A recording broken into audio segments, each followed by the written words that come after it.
खर तर आदिला नदी आहे की ओढा आहे या संदर्भात आता या ठिकाणाचे नागरिक जे आहेत ते आक्रमक झाल्याचे चित्र दिसते। खर तर महानगरपालिकेनं या ठिकाणी ज्या ठिकाणी काही दिवसांपूर्वी पूर आला होता त्या ठिकाणाला जे आहे ते आता नदी म्हटलेलं आहे आणि या ठिकाणाचे जे कंस्ट्रक्शन आहे ते हटवण्यासाठी आता नोटिसा देखील महानगरपालिकेकडून देण्यात आलेल्या आहे आणि त्या संदर्भात आता नागरिक जे आहेत ते आक्रमक झाल्याचं चित्र दिसतं। या ठिकाणी नागरिक जे आहेत ते महानगरपालिकेच्या विरोधात आक्रमक झाल्याचं चित्र आपल्याला एकंदरीत दिसून येते। काय सांगाल एकंदरीत, हा नाला आहे की ओढा आहे, काय सांगाल एकंदरीत? आता ह्याच्या अगोदर ते म्हणून ते नाला आहे, तर ह्याच्या अगोदर जर लोकांनी एवढे मोठे लेआउट दिलेत लोकांना महापालिकेचे काही अधिकाऱ्यांनी, मग ते द्यायला नाही पाहिजे होते। म्हणजे ह्याच्यामध्ये सगळ्यात मोठी चुकण्याचे अधिकाऱ्यांची, त्यांच्यावर पहिला कारवाई झाली पाहिजे।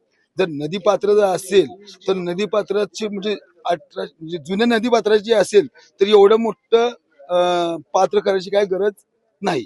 पण अधिकारी जे नदी म्हणते त्यांनी एक इथल्या नागरिकांबरोबर एक बैठक घ्यावी व चर्चा करावी। महापालिकेचे अधिकारी, जिल्हाधिकारी व इथले सर्व नागरिक आणि वरती सगळ्या नागरिकांवर बैठक करून एक मार्किंग करायला पाहिजे। म्हणजे खरंच जर हिप्परग्याचं पाणी जर इकडे सोडणार असेल तर किती पाणी सोडणार आहे, किती टीएमसी पाणी सोडणार आहे, त्याची एक बैठक करून त्याच्यावर हे करायला पाहिजे। पण लोकांचे एकाही घराला प्रॉब्लेम झाला नाही पाहिजे, अन्यथा आम्ही आंदोलन करू। आपण जर बघितलं गेलं तर या ठिकाणी नदीच होती, तर या ठिकाणी जो कंस्ट्रक्शन आहे त्याला परवानगी महानगरपालिकेनं कसं काय दिली?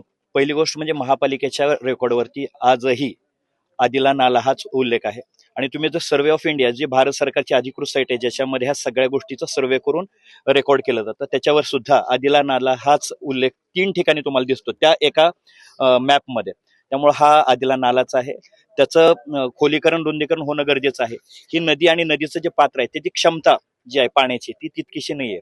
तुम्ही जर बघितलं गेल्या 100 वर्षात जेवढा पाऊस पडला नाही तो गेल्या वर्षी पडला, त्यामुळं यांनी त्याला कुठल्याही पद्धतीचं लक्ष न देता दुर्लक्ष केल्यामुळे ते पाणी आजूबाजूच्या परिसरामध्ये पसरलं आणि याचा त्यांनी लाभ घेऊन किंवा त्याचा फायदा घेऊन त्याला नदीमध्ये कन्वर्ट करण्याचा किंवा त्याच्यामध्ये बदलण्याचा प्रयत्न प्रशासनाकडून केला जातो असा आम्हाला संशय आहे। याच्यामुळे अनेक गोष्टी समोर येऊ शकतात। त्याचं कारण तुम्हाला सांगतो, कारण हा जर नदीमध्ये गेलं तर अनेक बाजू म्हणजे काही 100 ते 125 मीटर इतकं जे रुंद जे आहे ते पात्र दोन्ही बाजूला सोडावं लागणार आहे। आता काय मागणी असणार आहे? आमची मागणी हीच आहे, आदिला ओढा म्हणूनच त्याला मागणी आम्ही करतोय आणि नाला म्हणूनच त्याची मागणी करतोय आणि जे रितसर त्यांच्याकडे आहे याच्या परवानग्या महापालिकेने दिल्यात, याच्यावरती कन्स्ट्रक्शन जे काय झालंय त्याच्या परवानग्या महापालिकेने दिल्या, बिल्डिंग परवाना दिलेला आहे, वापर परवाना अनेक जणांना दिलेला आहे।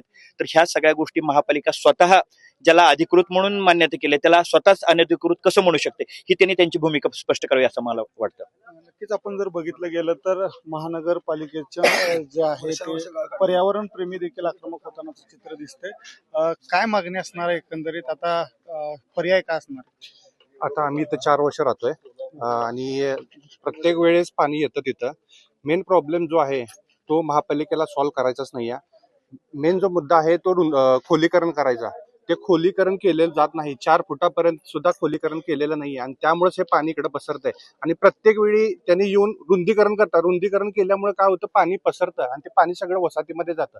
आता हा कळीचा मुद्दा जो आहे ना, हा कोण सॉल्व्ह करायला तयार नाही आहे आणि बाकीच्या गोष्टी तर आणल्या जातात, नदी नाला वगैरे जे काय गोष्टी आहेत हे पूर्ण चुकीचं आहे। म्हणजे लोकांचा जर तुम्हाला खराच जर विचार करायचा असेल महापालिकेला तर त्यांनी इथलं पहिला खोलीकरण करायला पाहिजे, दोन्ही बाजूला संरक्षण भिंती बांधायला पाहिजे, जे की त्यांच्याकडून केलं जात नाही।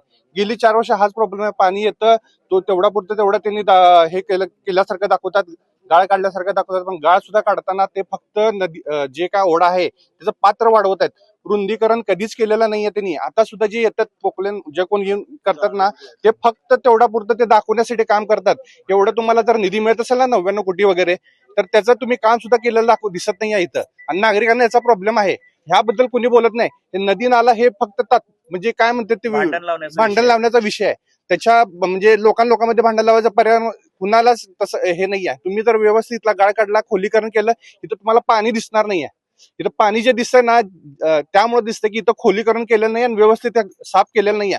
हा प्रॉब्लेम तुम्ही पहिला सॉल्व्ह करा, सगळं पाणी पुढे जाईल, इथं तुम्हाला नदी पण दिसणार नाही, ओढा पण दिसणार नाही।